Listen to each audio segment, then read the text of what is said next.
eu coloquei uma situação errada para vocês, me perdoem. Na verdade, eu fui induzida a erro por uma questão que eu estava preparando para vocês em aula. Que eu quero retificar aqui, fica gravado aí também, para todos os alunos aí que estiver vendo, que a energia elétrica é considerada uma prestação útil, que a gente chama de uti singuli. Gente, esse nome em latim, eu preciso que vocês guardem para a prova, viu? Não é chatice minha, não. É que na prova aparece dessa forma. Uti singuli. O que é isso? A classificação pode ser ou uti universe, ou uti singuli, ou prestações exclusivas ou não exclusivas. Isso aqui é tudo doutrinário, são classificações que os doutrinadores colocam para separar a forma de prestação de serviço. Então, a gente tem que entender o que para a prova. Se aparecer na prova que eu não consigo mensurar que ela é indivisível, por exemplo, a iluminação elétrica, todo mundo se beneficia, eu tenho um serviço público na modalidade uti universe, assim que fala, tá? Ou aparecer na prova uti universe ou indivisível. A CESP pode nos colocar, e é aí que eu entro com a retificação, de que energia elétrica entra aqui, ó. Energia elétrica seria uma utilização da prestação de serviços nessa divisão. Ela não é uma prestação de serviço indivisível, uti universe. Então, vocês vão pensar assim na prova. Se a energia elétrica aparecer como uma prestação, energia elétrica dentro da sua casa, como uma prestação de serviço indivisível ou universal, está errada a questão. Energia elétrica.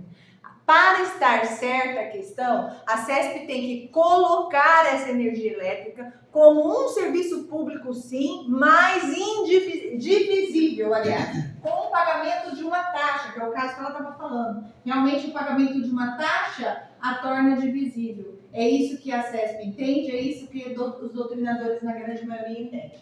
Então, a prestação de serviço aqui, fiz questão de colocar aqui, que é prestado normalmente, aqui é um modelo, é um exemplo, que o Estado pode prestar de forma direta, através de uma concessionária, como transporte público, é feito o pagamento de uma taxa, mas o uso é individual. Então, ela não é colocada como uma classificação universal, como uma prestação de serviço indivisível, que é aquele que a gente fala. Mas sim, por exemplo, da coleta de lixo, né? A gente não paga lá todo dia o lixeiro, deveria, né? Dar uma graninha pro lixeiro. Mas o lixeiro, na verdade, já está, o quê? Transformando aquela prestação de serviço numa utilidade universal, num uti simples, numa utilização indivisível, tá? Deu para entender? Não é classificado como serviço público? Todos estes, sim. Só que de uma forma específica, de uma forma divisível, de uma forma singular, tá? É um conceito, um doutrinador que colocou algo amplo, em que toda prestação é feita de forma comum, e algo que somente eu me beneficio, que é o caso da energia elétrica. Então, a água e esgoto entra aí também. A água e esgoto entra aí também, tá? Por quê? Porque essas classificações doutrinárias, às vezes, eu acabei me confundindo também. Me perdoem, tá? Retificar então. Entenderam? Na hora da prova, se aparecer só do exemplo de iluminação elétrica, que tem esse questionamento aí de alguns doutrinadores, tá? Porque uns falam, é um direito social, outro, não sei o quê, né? Mas não. Para nossa prova, o que nos importa é a objetividade. Energia elétrica é considerada como uma prestação uti-símbolo, iluminação elétrica, uma prestação uti-universo. Tudo bem, gente? Alguma dúvida? Tudo bem? Entenderam isso, a diferença? Então vamos lá. Com relação a essa prestação exclusiva, pode aparecer na prova uma das outras classificações em relação ao serviço público. O Estado pode prestar um serviço público de forma direta, sim ou não? O Estado como um todo, aquele Estado que nós conhecemos lá desde a primeira aula, sim, através da União, através do município, através dos seus órgãos, através do Distrito Federal. Mas aqui, gente, entendam forma direta também, e aqui a grande pegada da CESP, como o Estado prestando por delegação. Aí a gente vai lembrar de um tópico, pode pagar aqui? Pode? Características aqui? A gente tem que lembrar de um tópico que a gente estudou nos inícios das nossas aulas, no início lá no comecinho das nossas aulas, que foi a descentralização. Lembram da organização administrativa, que a gente estudou a desconcentração e a descentralização? E o que era a descentralização? Não era o Estado transferindo, através dessa descentralização, para uma outra pessoa jurídica a prestação dos serviços? Sim, né? E vocês lembram, quando a gente estudou a descentralização, que tinha uma espécie de descentralização por outorga legal, que é a autarquia, lembra disso? Que era a lei que faz quando eu passo a titularidade e a execução, eu formo uma descentralização por outorga ou por lei. Lembram disso? Que é a autarquia, por exemplo, típica autarquia que assume a atividade típica do Estado. E nós tínhamos também, que eu falei lá atrás, uma descentralização por delegação. O que é a descentralização por delegação?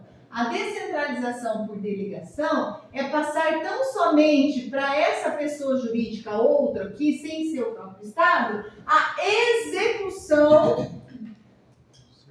execução da atividade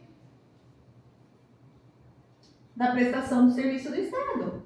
Dos serviços, né? Atividade dos serviços públicos. Aí não repassa a titularidade, repassa a Isso, não repassa a titularidade. Por isso que ainda aqui, ó, e aí a questão da CEP continua sendo direta. Porque as delegatárias ainda é considerada, no caso aqui permissionária e concessionária, como executora do serviço público.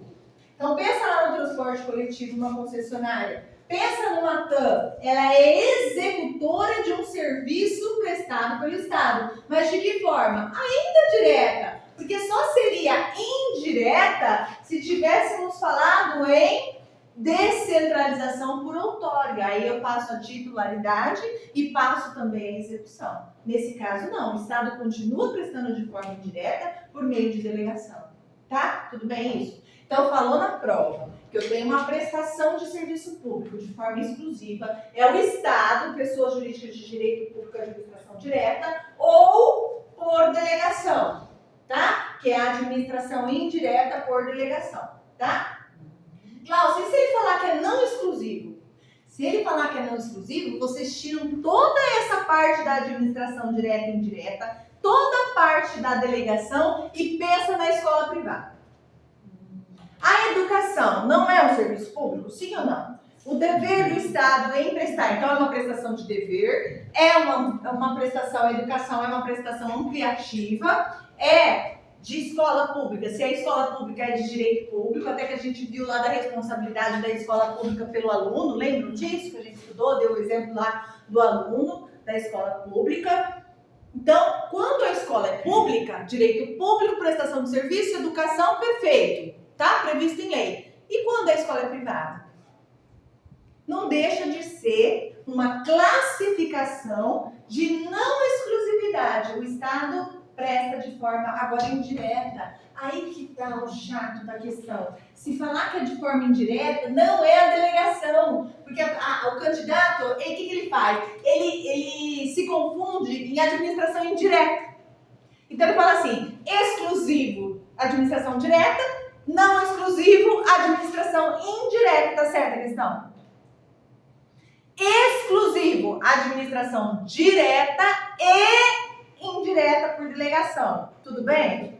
Aí entra aqui. Não exclusivo, privado. Tá? É uma classificação doutrinária que pode aparecer na prova de vocês. Eu sou obrigada a dar isso aqui para vocês, tá? Então, a educação de forma privada é classificada como um serviço público prestado de forma não exclusiva, tá? Vocês veem como é amplo, né, essa questão doutrinária, né? A gente nem pensaria aqui na questão privada por ser o serviço público uma característica de direito público, né? Mas os doutrinadores colocam essa classificação, então a gente tem que abordar com vocês na hora da prova, tá?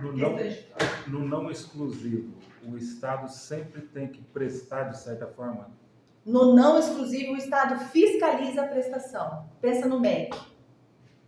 O MEC não fiscaliza a prestação do serviço privado ali, tá? Faculdade, não tem que ter o MEC fiscalizando. Não, mas eu penso assim, o Estado ele tem o ensino público. Sim. E aí tem o privado, assim como tem a saúde pública. Da saúde pública, mas sempre vai ter o Estado atuando e alguma coisa concorrendo ou não?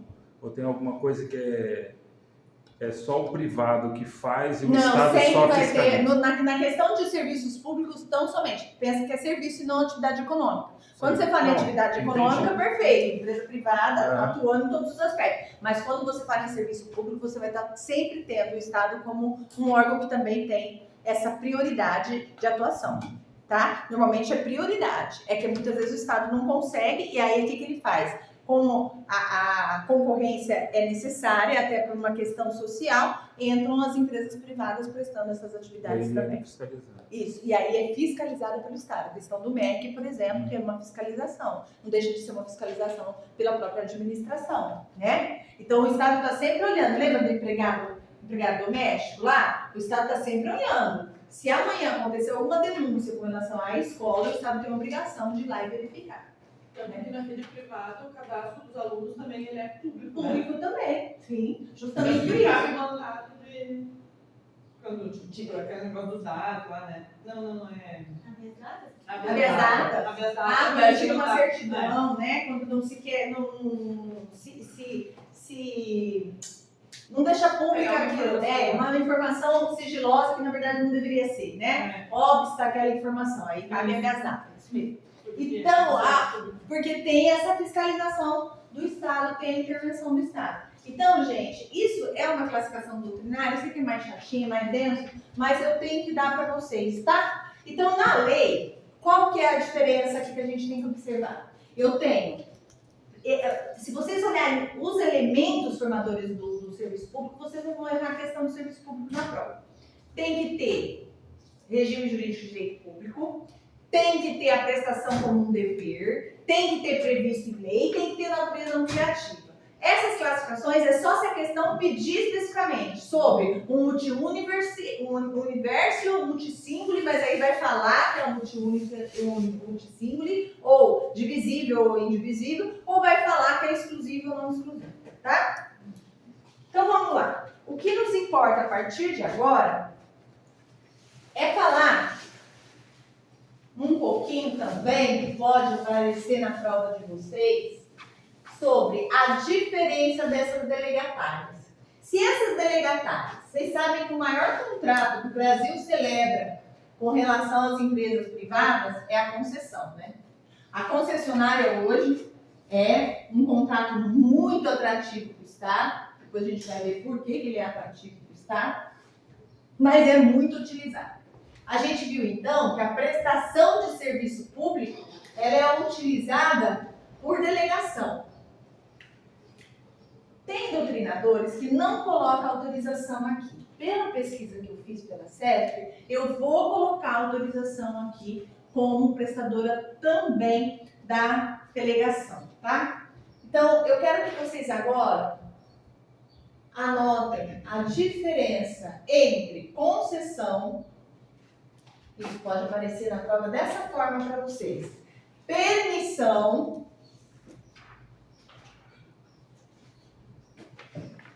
e autorização. Vou pôr a autorização porque a banca entende que a autorização tem que entrar aqui também.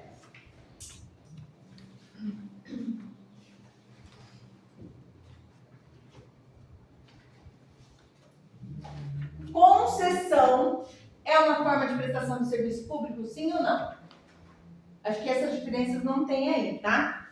Deixa eu ver. Sim. Tem? A concessão do serviço público. 106. Aí ele fala do contrato, aí depois ele já entra na lei, né? Então marquem isso aqui no caderno, as diferenças, que eu acho bacana vocês terem isso bem frisadinho.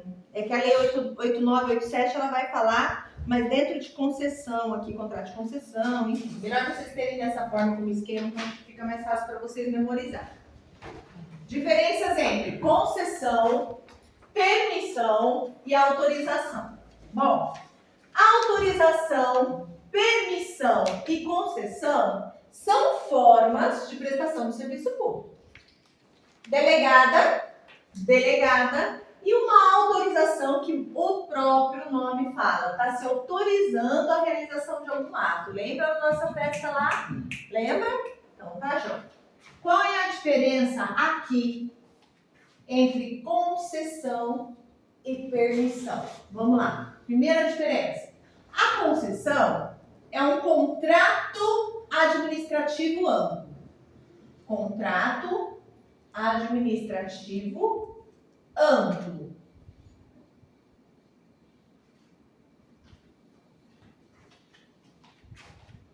Contrato administrativo amplo. O que é um contrato, gente? O contrato é onde duas pessoas jurídicas têm direitos e obrigações estabelecidas nele. Contrato administrativo, onde a administração está executando. Contrato de compra e venda, é eu, aquele que quer comprar e aquele que quer vender. Contrato administrativo, administração direta ou indireta, atuando junto com quem? Com algum particular, com alguma empresa de pessoas jurídicas de direito privado. A concessão, portanto, é uma manifestação unilateral ou bilateral de vontades? A concessão bilateral. Por que ela é bilateral? Porque é um contrato, não é considerada como ato. Qual é a diferença entre ato administrativo e contrato? Um é manifestação bilateral, contrato. Ambas as partes têm direitos e obrigações. A outra é um ato unilateral, uma manifestação, não importa o que você pensa, eu faço. Ato unilateral, lembra? De unilateralidade do Estado pela imposição da supremacia do Estado sobre o poder público, interesse público, certo? Contrato amplo. Por que amplo? Por que fala que é amplo? Porque a concessionária, gente, o poder concedente, a concessionária que a gente chama, que confere o direito à prestação de serviço, tem várias regras a serem seguidas.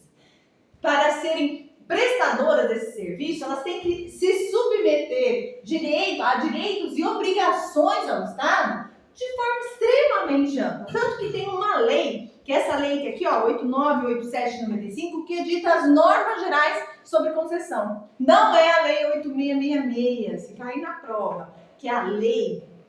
Muitos doutrinadores falam isso, mas a CESP entende, não é verdade isso. A Lei 8666, ela fala sobre os contratos administrativos, mas não é ela que rege a concessão. A prestação de concessão através de contrato administrativo firmado com a administração é a Lei 8987. Ela não costuma pedir o número da lei, mas caso peça, tá aí a dica, tá? Contrato administrativo amplo. E a permissão, Glaucia? Qual é a diferença entre concessão e permissão? A permissão, gente, é um contrato de adesão. Aí vocês vão falar assim pra mim, não, eu já ouvi falar, já li outro dia, vi numa prova que a permissão é um contrato administrativo. Outro questionamento doutrinário. Outro. Tem uma divergência brava que fala que o contrato administrativo nada mais é do que um contrato de adesão, porque você não discute cláusulas, você adere às cláusulas. Mas nós vamos estudar para a prova, confie em mim. E o artigo 40 dessa lei fala que a permissão é um contrato de adesão. Portanto, para a banca, para a nossa prova, conforme o artigo 40 da lei, contrato de permissão não é contrato administrativo. Tudo bem? Ah, Glaucia, mas caiu lá que é contrato administrativo e aí pus como errado e vai anular. Vai anular. Tudo bem? Porque ninguém tem a obrigação, eu estava falando dos questionamentos doutrinários. Vocês estão aqui competindo com uma vaga em nível técnico, não em nível superior. Então, a nível médio. Não é isso? Então, não pode ter esse tipo de questionamento. Então, vá com fé, vá com tranquilidade no que eu estou falando. Permissão, caiu na prova, contrato de adesão. Falou que permissão, contrato administrativo, errada a questão. Vai com fé. Tá? Que o máximo que pode acontecer é anular a questão. Mas como a lei nos fala que é um contrato de adesão, nós vamos colocar como contrato de adesão. Tá? Qual é a diferença entre o contrato administrativo e o contrato de adesão? Aqui eu não discuto, cláusula. Eu adiro, né? Mas eu acho que é o certo, né? Eu adiro as cláusulas. Aqui não, aqui o contrato administrativo é amplo, eu flexibilizo mais as normas, tá? Com relação A autorização, eu acabei de falar, autorização é um contrato ou é um ato? Que acaba também prestando um serviço. Um ato. E é um ato administrativo, não é considerado um contrato, tá? Então, se falar que a autorização é um contrato na prova de vocês, está errada a questão. A autorização é ato. Ato é o quê? Ato é a manifestação unilateral da vontade do Estado. Tudo bem? Falou em permissão, contrato. Falou em concessão, contrato. Diferença entre contratos. Concessão, administrativo. Permissão, contrato de adesão. Tá? Como que é feito este contrato? Por meio, gente, de licitação. Por meio de licitação. É todo o procedimento em que o Estado, olha como eu consigo fazer uma linha super reta, né? Olha que maravilha a tia Gláucia. Ela estudou, eu fiquei a vida inteira fazendo letras de caligrafia, minha mãe era professora. Se ela vê isso aqui, ela fala, gente, eu quero morrer, né? Ai, tudo torto. Licitação. O que é a licitação? A licitação é um procedimento onde as empresas, não sei se vocês já estudaram alguma coisa de licitação, mas as empresas privadas, elas vão o quê? Concorrer para ver quem pega o serviço público. Na licitação, que é um processo altamente complexo, nós temos vários tipos. Nós temos a licitação por concorrência, aí depende do valor, né? Nós temos a licitação por tomada de preço, nós temos a licitação por convite, não é isso? O caso da concessionária, necessariamente, para que a empresa privada anuncie o seu desejo, o seu interesse nessa prestação, a licitação é por concorrência. Então, falou na prova que a concessão é feita por meio de concorrência licitatória, certa questão. Falou na prova que a licitação, a concessão é feita por qualquer forma de licitação, errada questão. Entende isso? É só na forma de concorrência, Glaucio? É, mas eu não sei direito a concorrência. Não tem problema. É uma série de atos que vão fazer com que a licitação ocorra, vão concorrer. O que diferencia uma da outra é o valor da prestação, tá? Então, concorrência. E aqui, Glaucio, aqui é feita por meio do quê? Deixa eu pôr um aqui, que aqui é um, né? 2. Aqui é feito por qualquer licitação. Olha a diferença, ó. Ah, quer dizer que a CESP vai brincar comigo? Vai. Ela vai falar que é permissão, na verdade é concessão. Ela vai falar que é concessão, na verdade é permissão. Então, aqui, qualquer licitação, tá? Qualquer modalidade, tá? De licitação. Então, aqui pode ser a tomada de preço? Pode. Tomada de preço? Pode. Pode ser convite? Pode, depende do valor. Aí vai depender do valor da prestação, de todos os requisitos legais lá. Pode. Pode ser por concorrência? Pode. Mas não exclusivamente. Aí que tá a pegada da CESP. Na hora que ela falar que a concessão pode ser por concorrência, somente concorrência. Tá certa a questão? Ou uma questão seca. A concessão é feita por licitação na modalidade de concorrência. Perfeito. Certa questão. A concessão é feita de qualquer forma de licitação. Errada questão. A permissão é feita somente na forma de concorrência. Errada questão. A permissão é feita na forma de qualquer modo de licitação. Perfeita questão. Entendendo isso? Vocês vão brincar com vocês? A permissão é contrato administrativo. Errada questão. A permissão é contrato de adesão. Perfeita questão. Correta. Tá? E aqui, gente, a autorização. Como que a gente fez lá no exemplo. Precisou licitar para pedir autorização para a rua? Para fechar a rua, para fazer a festa junina? Para colocar essas mesas? Licitou? Imagina se precisasse licitar? Não, né? A autorização é um ato mais simples, por isso que os doutrinadores não gostam muito da autorização aqui. Porque a prestação do serviço é algo complexo, tem que ser feito com efetividade, com eficiência, com todo o limpe, né, envolvido. Então eles falam que a autorização aqui não precisa de licitação. Se não precisa de licitação, não tem, né, um valor relevante. Mas nós não estamos aqui para questionar isso, nós estamos aqui para ver na prova. Então a autorização é um ato administrativo e aqui não tem licitação. Tá? Não tem licitação. Uma tem na modalidade de concorrência, a outra qualquer tipo e a outra não tem licitação no caso da autorização. Aqui, gente, na concessão, ela não é um contrato precário. O que é isso? Eu já vou falar para vocês. Vou colocar aqui primeiro. Não é precário. Não é precário. Aqui é precário. Aqui não é precário. Olha como a concessão é mais complexa. E ela é, por isso que ela é considerada um dos maiores contratos administrativos da atualidade. E aqui também é precário. O que é isso, Glaucio? Não precário e precário. Coloquem aí, ó. O que é não precariedade ou precariedade no direito administrativo? O que é precário? Aqui, a concessionária que vai realizar o contrato de concessão não pode, por vontade dela, revogar isso daí. Falar, eu não quero mais. Não pode. Ela não pode pôr um fim ao contrato por vontade dela. O fim vai existir, porque a concessão a gente sabe que é um contrato por prazo determinado. Só que não por vontade simples dela colocar fim na concessão. Então, a vontade da concessionária não pode ser o quê? De colocar fim. Não pode a concessionária, que é a prestadora de serviço, né?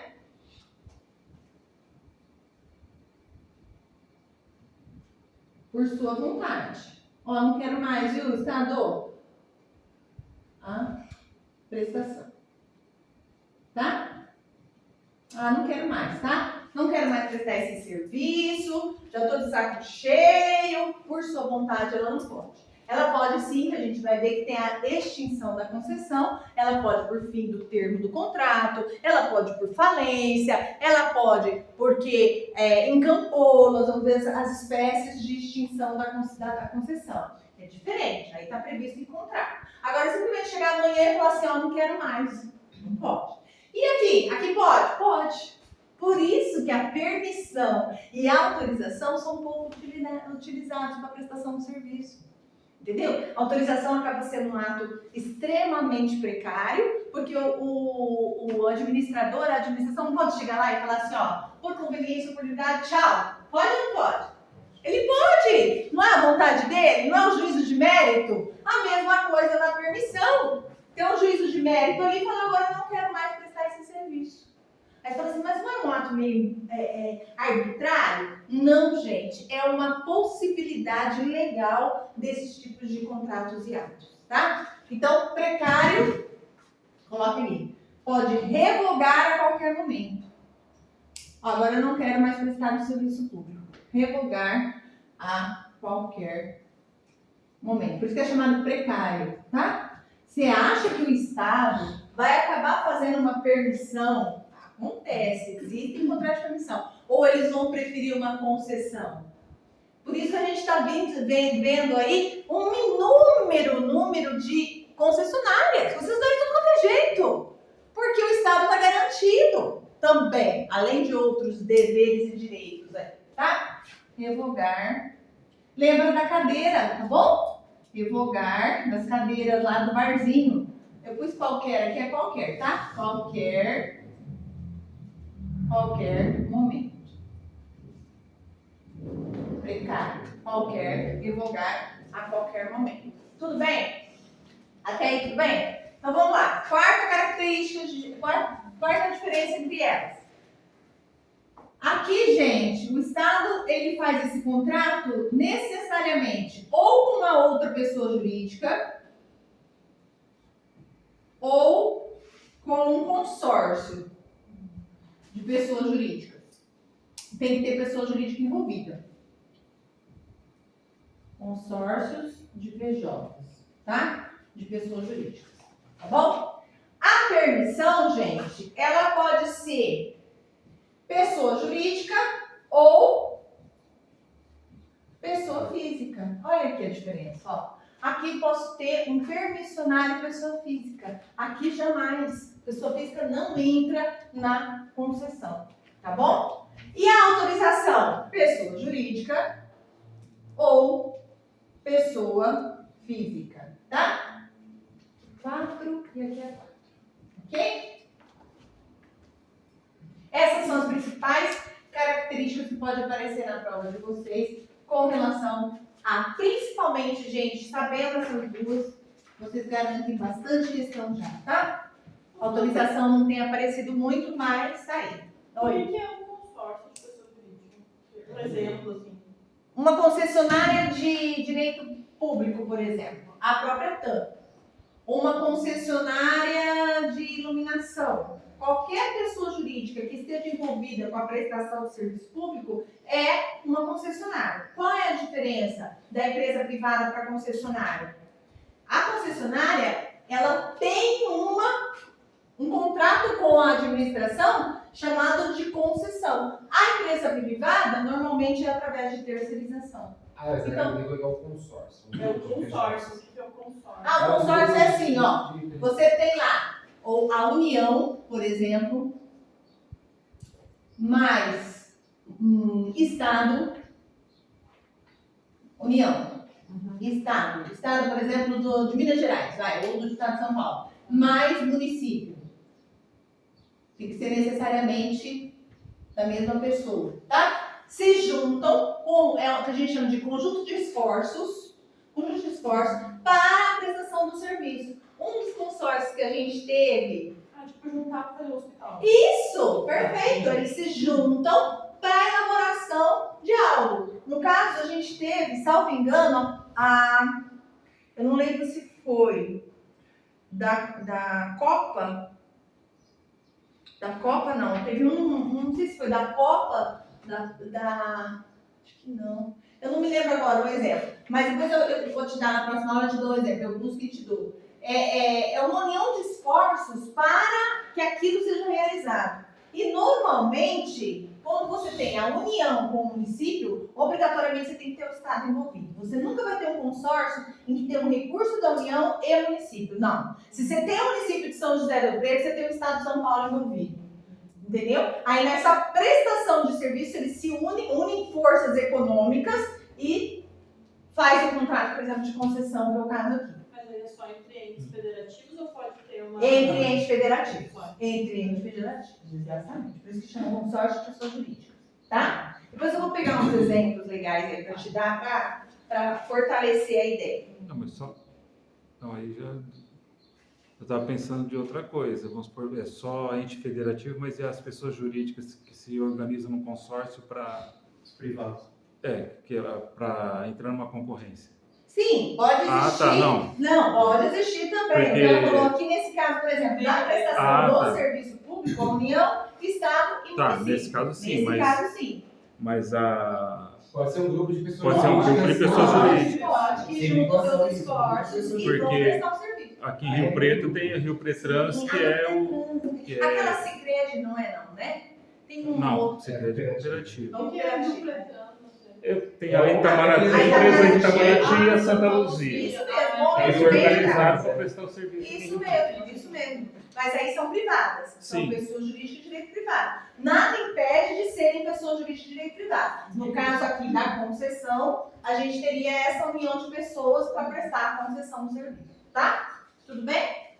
Com relação às diferenças, gente, eu acho que é isso aí que vocês precisam saber. Principalmente com relação à concessão e permissão. Como eu falei, autorização não tenho visto muito em prova, mas se pedir, a gente já sabe.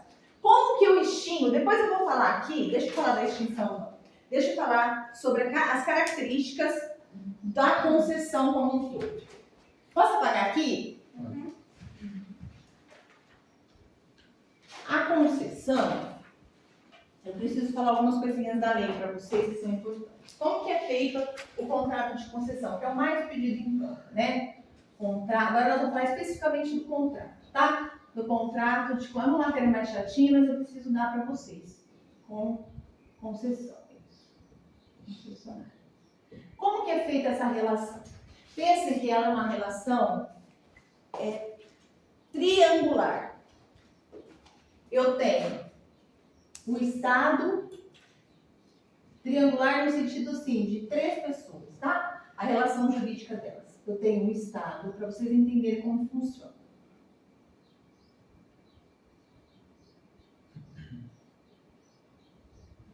Relação jurídica da concessão. Eu tenho o Estado, que a gente chama de poder concedente. Quem que tem o poder de prestar o serviço? O Estado. A gente já sabe disso. Prestação de serviço público. Ele transfere esse poder concedente a uma outra pessoa. Essa pessoa é o que a gente chama de concessionária. E a concessionária vai prestar o serviço para quem? Para o particular, para o povo, né? Para a coletividade, tudo bem? Então é uma relação de 3 entes, certo? O Estado como poder concedente, que presta o serviço através da concessão para a concessionária, que é essa empresa privada, e que vai prestar o serviço ao particular. Essa relação jurídica a gente chama como um contrato mãe. Por que chama um contrato mãe? Esse contrato mãe, na verdade, é um contrato de concessão comum. É o mais comum. Tá? Depois nós vamos subdividir esse contrato de mais comum em mais 2 aqui, que pode aparecer na prova de vocês. Então, marquem aí. Deixa eu pegar aqui, que aqui tem a apostila também, do que vocês precisam aumentar. Aqui, ó. Página 106. Marquem aí, ó. Tem aqui, tá escrito conceito, não tá? Puxa uma flechinha e coloca aqui, ó, conceito. Concessão de serviço público, 2 pontos. Concessão de serviço público, 2 pontos. Contrato administrativo,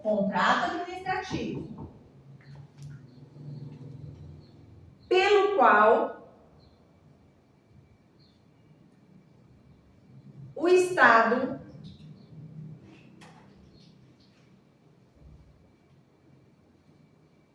chamado de poder concedente. Então, nesse momento da concessão, o Estado é chamado de poder concedente.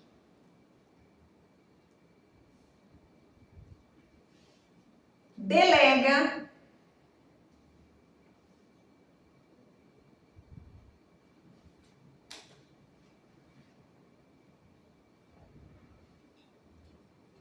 uma prestação de serviço público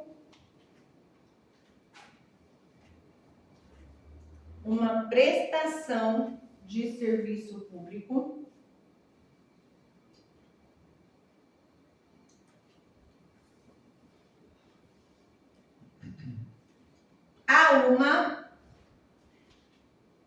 empresa privada.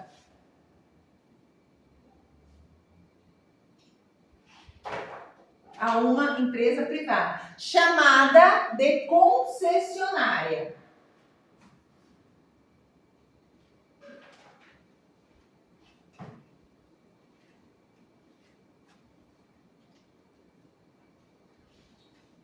E a concessionária, aqui que é importante, é remunerada. E é aqui que é interessante para o Estado. É remunerada pelo usuário mediante o pagamento, tá acabando, o pagamento de tarifa, ponto. Quando você fala que o Estado concede a delegação da prestação de serviço a uma empresa privada chamada concessionária, o Estado não tem um vínculo remuneratório nenhum com a concessionária. Ah, por isso que é interessante para o Estado.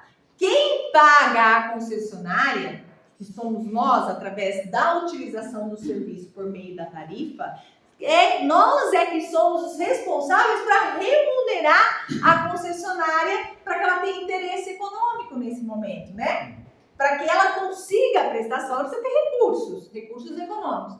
O Estado paga o serviço aqui? Não. Ele faz o contrato, transfere, delega e fala para ela, presta o serviço, prestando o serviço. O particular é quem remunera a concessão. O Estado dá o direito. Dá o direito à prestação, que é A dele. prestação e nós pagamos. E nós pagamos. Para quem que nós pagamos diretamente? Para ela. A gente não paga para a União, a gente não paga para o município, a gente paga. Então é interessante, concorda? Que o Estado, nesse momento, o que ele usufrui desse contrato? Eu tenho uma concessão, presto um serviço e eu não remunero por isso. Diferente, né? Quando você tem aí uma terceirizada, né? Um contrato de terceirização, etc. Então, exemplo, por exemplo, sinais de rádio, de TV, rodovias pedagiadas, transporte urbano, empresas aéreas, como eu coloquei, né? Então, olha lá, ó, olha aqui na página de 106 de vocês.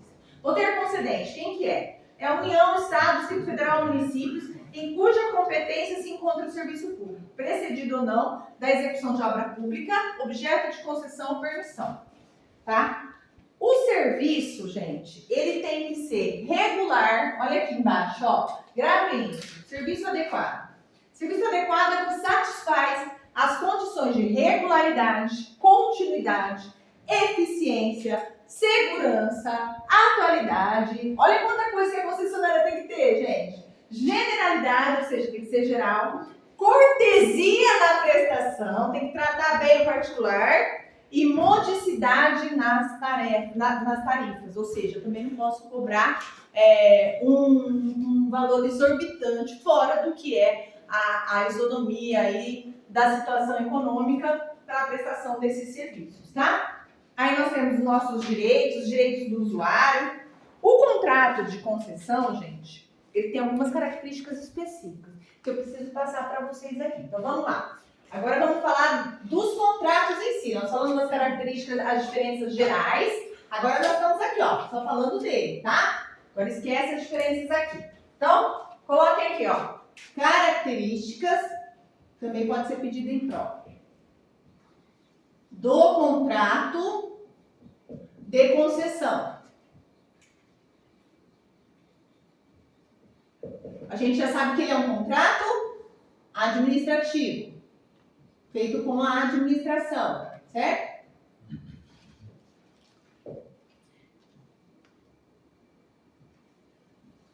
Coloque aí, ó, o Estado, isso que é importante para a prova da CESP, quando se fala em concessão, não gasta, o Estado não gasta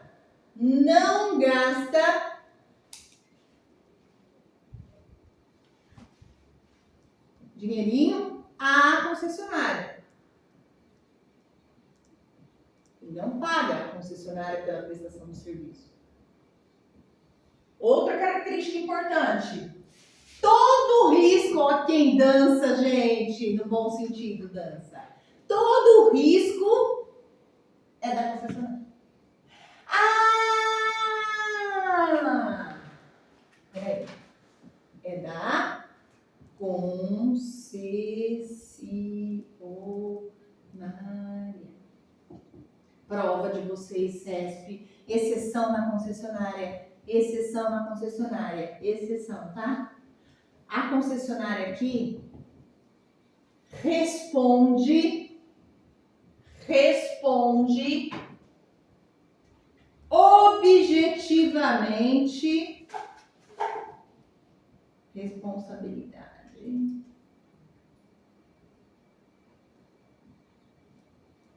objetiva. Tá? Então, gente, todo o risco fica para a concessionária, isso é contratual, tá? Então, quando você tem um dano causado por uma concessionária, quem que vai ser responsabilizado? É a União? É o município? É o Distrito Federal? Subsidiariamente é. Mas como que você entra com a ação? Com quem? Para quem você entra com a ação? A concessionária. Você vai direto na TAM, você não vai no estado de São Paulo, você não vai no município X, você não vai na União, você vai nela. Na prática, você coloca subsidiariamente o Estado, você coloca subsidiariamente a pessoa jurídica que está vinculada àquela concessionária. Mas você não vai na concessionária depois, por via de regresso, como a gente faz numa questão normal de prova da teoria da responsabilidade objetiva. Então, se cair na prova sobre responsabilidade da concessionária, quem responde de imediato? É o Estado ou é a concessionária? É a concessionária. Por quê? Porque em nível contratual, ela assume todo o risco dessa concessão. Tudo que acontecer dentro dela, ela responde. Claro que vocês vão ver na prática que subsidiariamente vai estar sempre ligada à pessoa jurídica que a criou, que a concedeu, o poder concedente, tá? Mas para a questão de prova, concessionária é que responde porque ela assume todo o risco, porque isso contratualmente previsto, tá?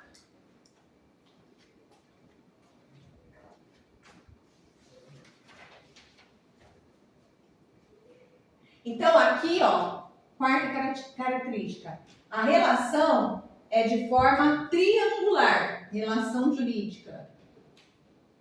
Coloquem aí, característica do contrato, relação jurídica, 3 pessoas. Triangular no sentido de 3, tá? Relação jurídica, triangular. Triangular, 3 pessoas envolvidas. Quem está envolvido?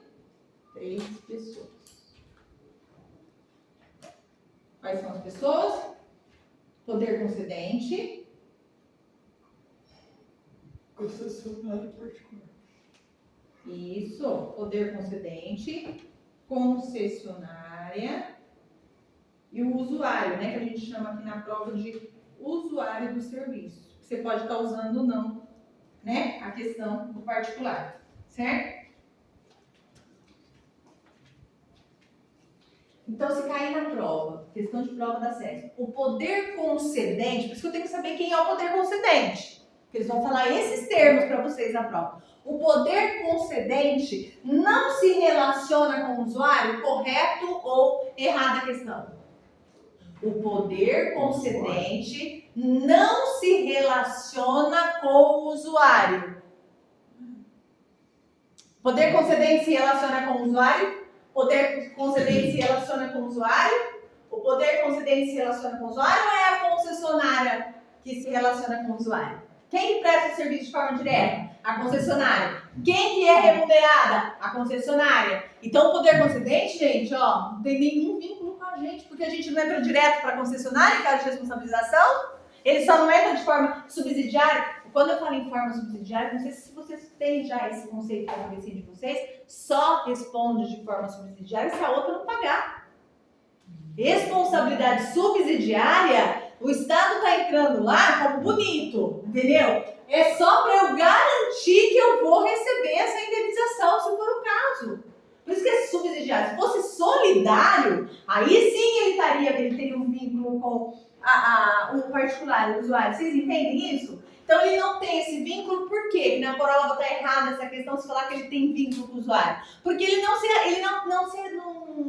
responde diretamente, ele só vai responder de forma subsidiária. Se a concessionária não pagar, se a TAM não pagar, se o transporte coletivo lá da empresa X não pagar, eu vou bater ele. Ele só vai pagar se não pagar. E depois ele entra com ação de regresso contra a própria concessionária. Entendem isso? Então, questão de prova. O poder concedente não se relaciona com o usuário. Certo? É diferente, por exemplo, da empresa terceirizada de lixo, que quem paga a empresa de terceirização é o Estado. Por isso que tem governante que gosta da terceirização e tem governante e povo que não gosta da terceirização. Por isso que uns são contra a terceirização e outros são a favor. Porque a terceirização onera o Estado. Porque, querendo ou não, eu tenho que pagar pela empresa privada prestar aquele serviço de coleta de lixo. Agora, a concessão, não. Quem que vai remunerar? Quem que vai amortizar isso daí? Quem que vai dar o substrato econômico para a concessionária funcionar? Nós. Entendem isso? A diferença entre concessionária e terceirização? Ok.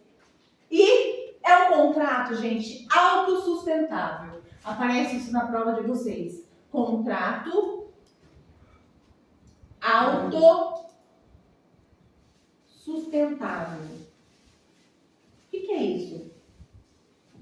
Contrato autossustentável. Escreva aí. Não precisa, entre parênteses, né? Não precisa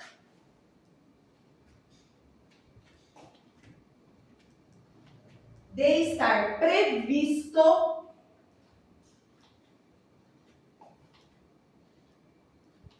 custo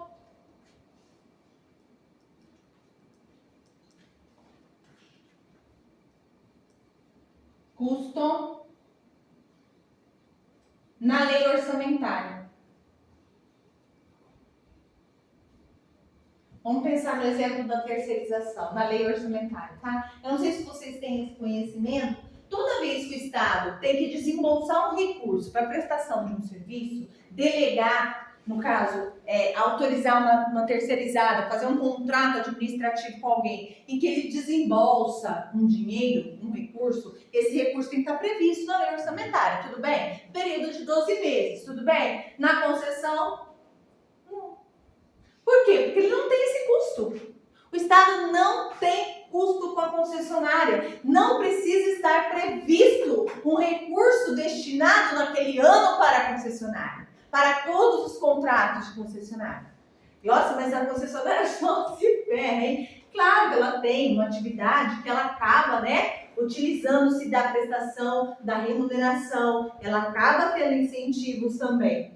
Contudo, o contrato se autossustenta, porque é através da remuneração que essa amortização vai sendo feita, entende? O Estado não está gastando para mantê-la viva, porque a terceirização precisa pagar para isso. Então, através, às vezes, até de recursos previstos, né, nessa lei orçamentária. Aqui não. Então, se perguntar na prova de vocês, se o contrato de concessão é um contrato sustentável, é autossustentável. Por quê? Porque não está previsto custo na lei orçamentária, naquele período de 12 meses, proveniente de todos os outros recursos, tá? Tem prazo determinado? Tem prazo determinado. Pode ser renovado ou não, aí vai depender do contrato, tá? Então, essas são as características gerais que vocês precisam saber. Como que extingue-se um contrato de concessão? Se ele nasce, ele tem, muitas vezes, que se extinguir, né? E aí nós temos as cláusulas contratuais que prevê, e eu gostaria que vocês, depois a gente vai dar uma olhadinha nessa lei antes de terminar a aula, mas eu gostaria que vocês dessem um pulo agora, para a gente falar disso, a lei 89. Quem puder, quem estiver muito bem nas outras matérias, porque o meu número de questões, eu tenho que reconhecer que é bem menor. Então, aquela coisa, às vezes, da eficiência, né? Vocês estão no final da reta, a prioridade de vocês talvez sejam outras matérias, deve ser, né? Direito previdenciário. Mas se eu estou legal no direito previdenciário, se eu estou legal naquelas matérias que realmente vão me classificar, dá uma olhada no direito administrativo nessa lei 8987 de 95, que fala sobre as concessões, tá? Artigo por artigo. Eu acho que vale a pena para vocês. Mas questão de prova é isso aí, tá? Todas as questões da CESP, ela vai acabar envolvendo o que a gente combinou aqui, o que a gente trabalhou em sala de aula. O que eu preciso falar para vocês, que pode parecer para vocês, é o artigo 35 da lei. Olhem aí. Artigo 35 da lei. 120. Extingue-se a concessão por extinção da concessão. A gente viu hoje a extinção dos atos, né? A anulação, a gente viu a revogação, a gente viu que tem ato que pode ser convalidado. Aqui também, o contrato ele nasce. Quando é um contrato de compra e venda, tem um termo, né? E o contrato de concessão? Nada mais é também um contrato que pode ser extinto. Mas de que forma que ele pode ser extinto? Quais são as formas de extinção? Então, eu gostaria que vocês fossem completando aqui. Completando aqui para mim, ó. Tem uns que são autoexplicativos, tem uns que merecem a nossa atenção. Primeiro, a extinção. Como que extingue um contrato de concessão? Advento do termo contratual. Eu não falei que o contrato é um prazo determinado? Ocorreu o prazo do contrato, acabou. Tudo bem? Então, o contrato chegou ao fim tranquilamente, certo? Então, advento do termo contratual nada mais é do que o termo final do contrato. Se quiserem colocar aí, termo final do contrato. Aí, auto-explicado, né?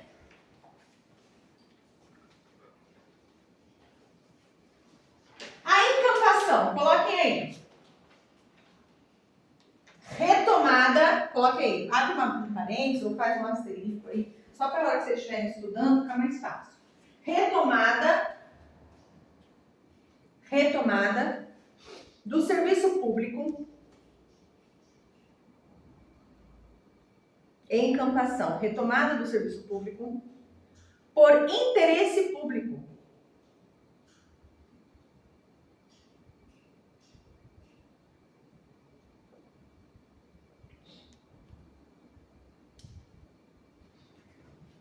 Abre um parênteses, aí coloca. Não há nada irregular no contrato.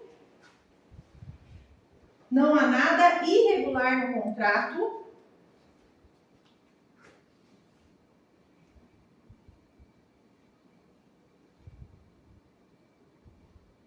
Ou na concessionária. O que é a encampação, gente? É a retomada. Eu passei a titularidade do serviço? Eu passei a titularidade do serviço? Não. Eu não falei que o contrato é um contrato com prazo determinado? Nesse período, enquanto o contrato está vigendo, o Estado, a administração pública, o poder concedente que concedeu a concessão, o contrato de concessão, delegou, portanto, essa prestação de serviço, pode entender que não é mais interessante aquela prestação. É um ato discricionário dele. Então ele retoma. Mas, Glaucia, como que fica a concessionária nesse momento? Indenização. Só que para ele fazer isso, ele extingue o contrato pela encampação, ele tem que fazer uma declaração de interesse público.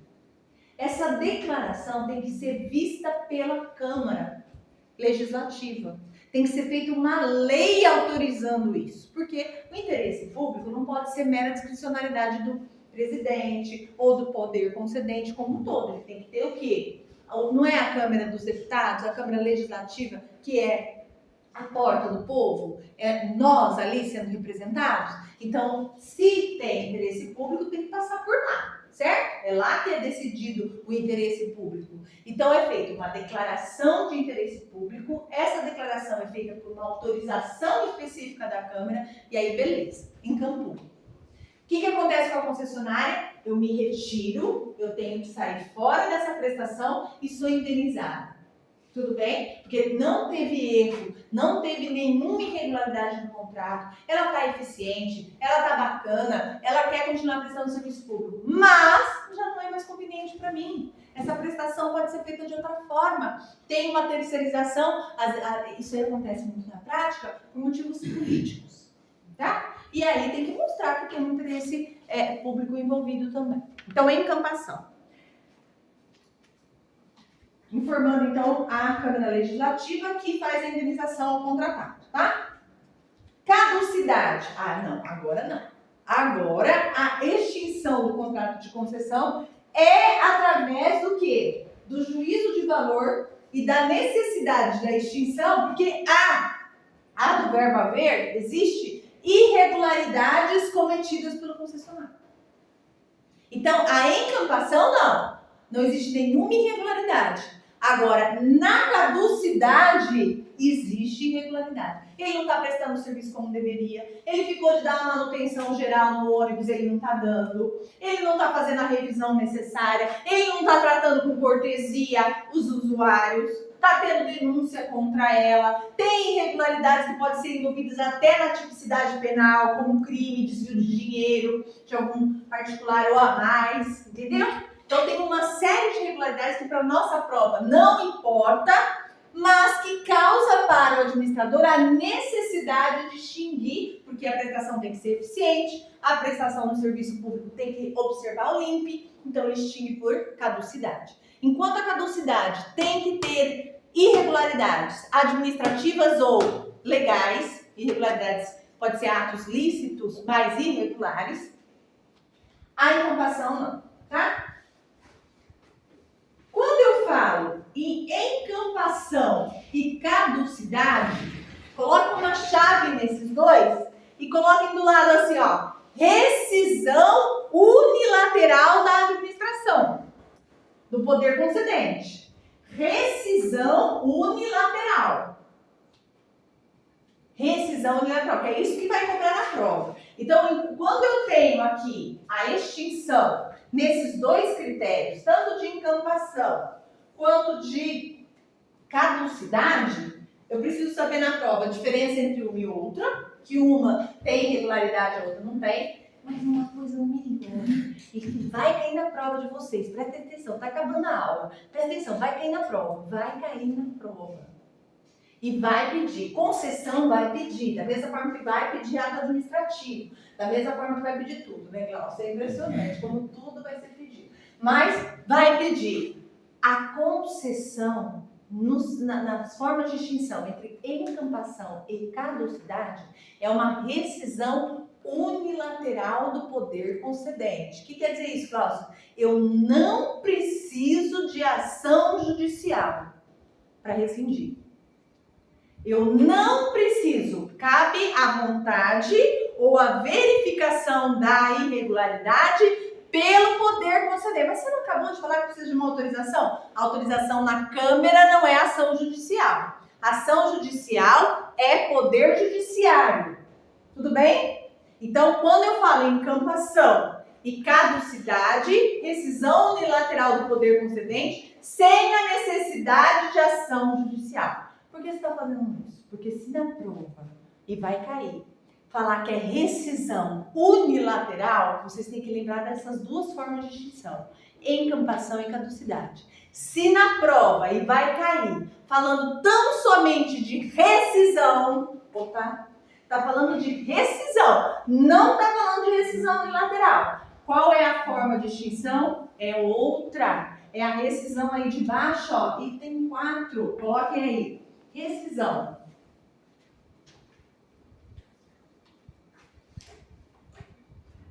É dada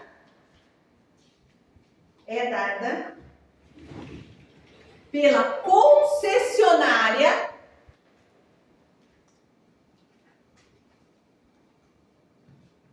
agora sim, agora mudou, entenderam? Agora é a concessionária que vai rescindir o contrato. Pela concessionária ao poder concedente, é a rescisão dada pela concessionária ao poder concedente,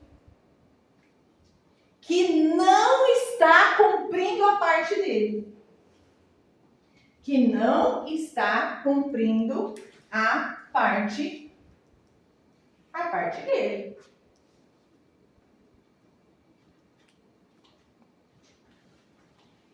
Então, aqui, ó, artigo 39, ó. O contrato de concessão poderá ser rescindido, marque esse artigo. O contrato de concessão poderá ser rescindido por iniciativa da concessionária no caso de descumprimento das normas contratuais pelo poder concedente, mediante ação judicial. Frio, eu dei um berro. Foi o meu berro ou foi o frio? Mediante ação judicial. Gente, artigo 39, página 121. Olha só, então vamos lá. Só para a gente memorizar aqui, já está acabando a aula. Para a gente memorizar. Falou em rescisão unilateral do contrato de concessão. Temos quais elementos? Quais situações? Encampação ou caducidade. Qual a diferença entre elas? Encampação não tem irregularidade e caducidade tem irregularidade. De quem? Do poder concedente ou do concessionário? Da concessionária. Com relação à prova, falar tão somente em rescisão. É a concessionária rescindindo, Contrato de concessão. De que forma? Através de ação judicial. E as outras formas? Precisa de ação judicial? A encampação precisa? Não! A caducidade precisa? Não! Por quê? Porque é uma declaração unilateral de vontade. É uma rescisão unilateral de vontade. Que é somente o poder concedente que tem o poder. Poder concedente. Olha o nome. Poder. É o Estado. Eu sou dono. Eu sou dono, filhinho. Eu sou dono. Eu sou dono. Você só executa. Quem é dono sou eu. Tudo bem? Entenderam isso? Ótimo. Se cair em prova, vai cair. Resposta certa. E se não for assim, resposta errada. Se falar que a encampação, aí eles vão brincar, né? Se falar que a encampação precisa de ação judicial para rescindir, eles trocam, falam que a concessionária tem a encampação como rescisão, não é o poder concedente. Fala que a rescisão é bilateral, eles brincam com a lei. Entendem? Por isso que tem que ficar bem claro esses tópicos para que vocês não errem na hora da prova, não sei que tópico. Tudo bem? Alguma dúvida? Com relação à anulação, a gente tem aí também a anulação, que é quando o contrato é ilegal, né, gente? Aí sim, pode ser por via administrativa ou via judicial, pode colocar aí. Rescisão, quando o contrato é ilegal, que é o caso também da anulação dos atos, que a gente viu no começo da aula. Quando o contrato é ilegal. Aí sim, aí já é sacanagem, aí pode ter desvio de dinheiro público, aí pode ter sido feita uma licitação aqui e percebe-se que a empresa não fez uma concorrência legítima, né? Porque a licitação às vezes pode ter alguma fraude, aí dentro da composição do contrato tem alguma ilegalidade, tá? E aí já não é então a encampação e nem a caducidade, aí é a anulação. Pode ser feito por duas vias, via administrativa ou via judicial, da mesma forma que os atos administrativos, quando a gente anula um ato administrativo, tá? Então, tanto o poder concedente quanto o poder judiciário pode analisar o caso de anulação, porque nós estamos falando de controle de legalidade, né? E, por último aí, falência ou extinção da empresa concessionária e falecimento ou incapacidade do titular. Incapacidade é porque, às vezes, né, acontece alguma situação aí de torná-lo incapaz civilmente falando, e aí a pessoa jurídica ou o consórcio envolvido ali é extinto também, no caso de empresa individual, tá? Olha, gente, com relação aos artigos, eu vou marcar para vocês os mais importantes dessa lei. Eu sei que o tempo é curto, a prova tá aí, né? Se for pra gente estudar, vamos estudar direito previdenciário, né? Tamo bem, direito previdenciário? Nota 100? Beleza? Chuchu? Não? Cenoura? Não é chuchu? Chuchu na cerca? Cenoura? Não? Brinque? Hã? Mais à direita administrativo, chuchu, ou cenoura, mais ou menos, beterraba. Hã? Não, vai dar certo, fiquem tranquilos. Ai, pode jogar aqui. Ixi, agora deve ter ficado uma coisa linda, né? Você tem que editar isso daí. Não, eu vou editar e pôr no Instagram. Não, você tem que pôr no... Imagina Instagram. No YouTube, assim, pra todo mundo. É igual você caindo na aula, né? Olha, beleza. Vamos lá. 8987, normas gerais, essa é a lei, a página 112, perdão. 8987. São as disposições gerais sobre as concessões de serviço público, tá? Primeiro, artigo importante para vocês saberem. Artigo 2º, poder concedente, concessão, a gente já vai falar, se der tempo hoje, senão na próxima aula a gente fala desses dois outros tipos aí que está em negrito.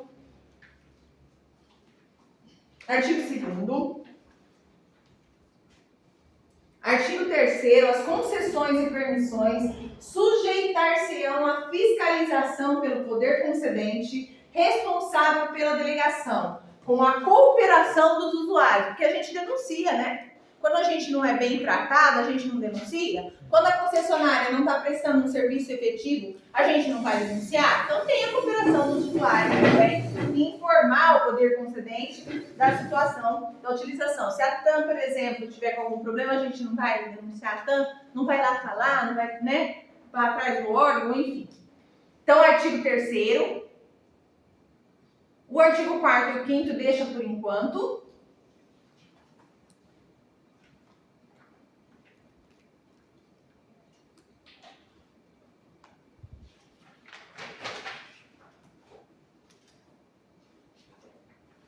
Artigo 14.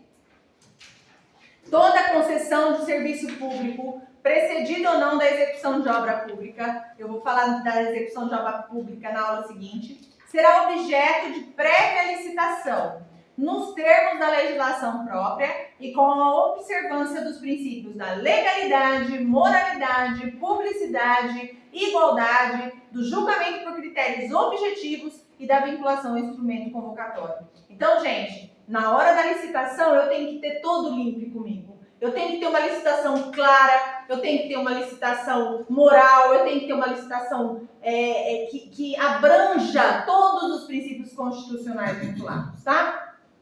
Essa pré-licitação é necessária, já sabemos que a forma é concorrência, diferente da permissão, que pode ser por qualquer tipo de licitação. Para vocês lembrarem que sem licitação não há concessão. Sem licitação não há concessão, tá? Contrato de concessão, artigo 23. Essas cláusulas são as cláusulas essenciais do contrato de concessão. Objeto do contrato, a área, aonde que vai atuar, se vai atuar no estado, se vai atuar no município, o prazo, nós falamos que o contrato de concessão é por prazo determinado, como que vai ser a forma, as condições dessa prestação, né? O preço do serviço, até isso é estipulado no contrato, por isso que não pode exorbitar no valor. Artigo 23, página 116.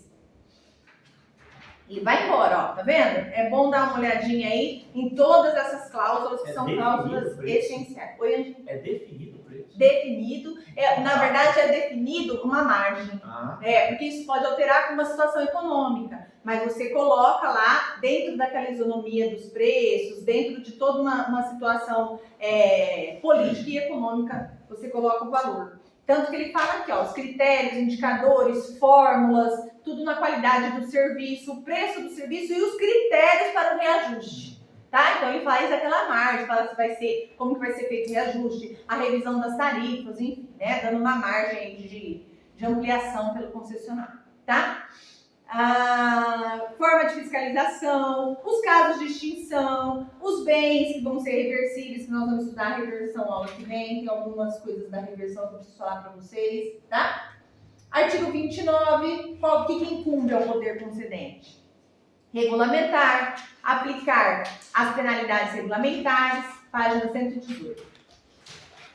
Como são muitos, tá vendo? Não dá pra gente ficar aqui decorando, mas vocês têm que ter uma noção do quais são os poderes de cada um e os direitos de cada um, né? Artigo 31, qual que é o dever, o encargo da concessionária e as formas de extinção. Aonde que fala da permissão, Glaucio? Você falou que a permissão, se cair na prova, é um contrato de adesão, não é um contrato administrativo. Olha aí no artigo 40, grifa ele também. É o único artigo que fala sobre permissão. Olha como é importante. Tadinha. A permissão do serviço público será formalizada, artigo 40, mediante contrato de adesão. Acabou a discussão da CESP. Entende? Se vocês virem lá uma questão em que colocarem a permissão como contrato administrativo, a questão está errada. E com fé, força e coragem e tenha uma certeza absoluta do que você está falando. Tá? Ok? Muito bem. Controle da administração pública, gente. Nós já falamos sobre controle interno e externo. Só faltou falar umas coisinhas aqui que eu quero falar com vocês sobre o controle externo da Constituição Federal aqui. Depois dos exercícios, a gente vai fazer todos, tá? Fiquem tranquilas. Vai ser uma aula só de exercícios na semana que vem. Amanhã ou quinta-feira, estou verificando aqui com o Zé Augusto, eu falo, gente, foi tão engraçado, eu vou contar para vocês, vou compartilhar essa situação, né? Eu e o Zé e o Ever, a gente se conhece. há muito tempo, tudo, né? Eu tive um afastamento das aulas em função da minha filha, a gravidez foi uma gravidez de risco, enfim. Mas a gente está sempre conversando, sempre ali e tal. E aí, quando eu voltei a dar aula, nós estávamos conversando, né? Conversando, conversa lá, conversa cá, conversa lá, conversa cá, vai dar aula do quê? Pá, planilha, menino, como vai ser? Pá. Né? E eu lá, como que eu chamava ele? É Zé Augusto, né? Oi, Zé Luiz. Fala, Zé Luiz. Tudo bem, Zé Luiz? Ó, Zé Luiz. Ó, não sei o quê. Depois de um mês, ele vira pra mim e fala assim, olha, Glaucia, é Zé Augusto, viu? É José Augusto, mas pode me chamar de Zé. Eu quase quis dar na cara dele. Eu falei, você me deixa passar esse mico com o meu chefe, né? Não é chefe, mas é quase chefe, né? Pra falar pra mim que eu tô te chamando de Zé Luiz faz praticamente, assim, uns 60 dias, né? Mas ele ria, gente, colocava esse negocinho assim. Quer dizer, a pessoa gosta de zoar na sua cara. Ela fica por trás da risada de você, fala, coitada dela, tá me chamando de Zé até agora, de Zé Luiz, né? Então, por que eu falei tudo isso? Porque a gente está discutindo a aula, né? Se vai ser amanhã ou se vai ser quinta-feira. Mas enfim, seja amanhã ou quinta-feira, nós vamos trabalhar a Lei 8.112. Então, é uma aula que vocês têm que estar presentes. É a nossa última aula teórica. Eu peço, por favor, venham, porque 8.112 vai cair? Vai cair. Com certeza vai cair. E a gente vai seguir o edital falando exatamente das formas de provimento, das formas de vacância. Direito, você já tiver? Já tiver? Já. Vai ser bom dar uma revisada? Ou vocês preferem ficar só... Eu acho que é melhor a parte final da 812. O começo ainda é mais fácil, mais bacana. a gente dá uma revisada, então, nessa parte de provimento e vacância. Vamos revisar. E aí a gente vai para a parte final, que é direito de vantagens. Metade, aquelas coisas que é mais. É muito dado, Muito número. Mas vocês estudaram onde? Constitucional? Não. Só de lei 8.112? Então vocês estão craque. Então a gente tá na Fila fila, já então. acabou faz um tempo. Então vamos dar uma revisada. Vamos dar uma revisada. Foi Não. muito no começo. Então traz a matéria que vocês têm. Traz a poxa, porque eu não tenho essa daí para impressa para vocês, porque eu não gostou. O pessoal fazia a apostila do estatuto, né? É o estatuto, é o regime jurídico dos servidores públicos federais, civis ou militares? Civis, muito bem. Então, aí a gente vai estudar a 8.112 também. E aí a gente só vai dar... Agora eu só vou pegar 10 minutinhos só para falar do controle aqui pelo Tribunal de Contas. A gente sabe que o controle ele pode ser interno ou externo, da própria administração, do Poder Judiciário, dos próprios atos. Lembrando que as pessoas jurídicas de direito público e as pessoas de direito privado que prestam serviços públicos, elas produzem atos administrativos, elas realizam contratos administrativos, elas prestam serviços públicos. E elas fazem o quê? A todo momento, se autotutelam. Autotutela é o quê? É um princípio em que deve a administração pública anular os seus próprios atos, se for necessário, ou revogar os seus atos de forma interna. E também pode existir um controle externo de uma outra pessoa, também chamada Poder Judiciário, e o Poder Judiciário também pode controlar o quê? A legalidade dos atos da administração. E internamente os seus próprios atos através do controle de legalidade e do controle de mérito. Então, mérito é sempre dentro, controle de legalidade sempre fora. Poder Judiciário só faz o controle de legalidade para fora, controle de legalidade de mérito para dentro do seu próprio órgão, tá? Mas nós temos um controle que é um órgão autônomo, ele é diferenciado. Se vocês já ouviram falar, já devem talvez até ter estudado em direito constitucional, não sei, o Tribunal de Contas. O que o Tribunal de Contas faz? Olha só, página 125. Tribunal de Contas é um órgão autônomo que auxilia quem? Não é o Poder Judiciário, é o Poder Legislativo. Mas que controle que ele faz? É um controle externo. Olha só que bacana. Ele controla externamente, fiscalizando os gastos de quem? Do Poder Executivo, Judiciário e dele mesmo. Então ele faz um controle externo porque ele não participa da administração. Ele não é participante da administração pública direta, ele não é participante do poder executivo, do poder legislativo. Às vezes tinha discussão aí de doutrinadores, falando que o Tribunal de Contas, para que poder que ele pertencia. Ele não pertence a poder. Ele é um órgão criado para fiscalizar. Tanto que ele é chamado de órgão fiscalizador autônomo. Então, Tribunal de Contas não pertence a poderes, tá?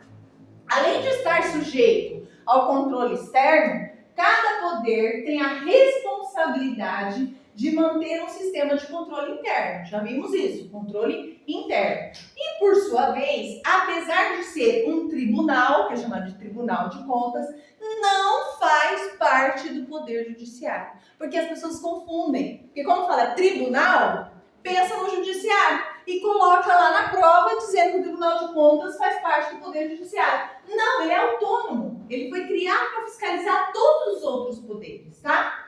Então, olha lá o que diz o artigo 71.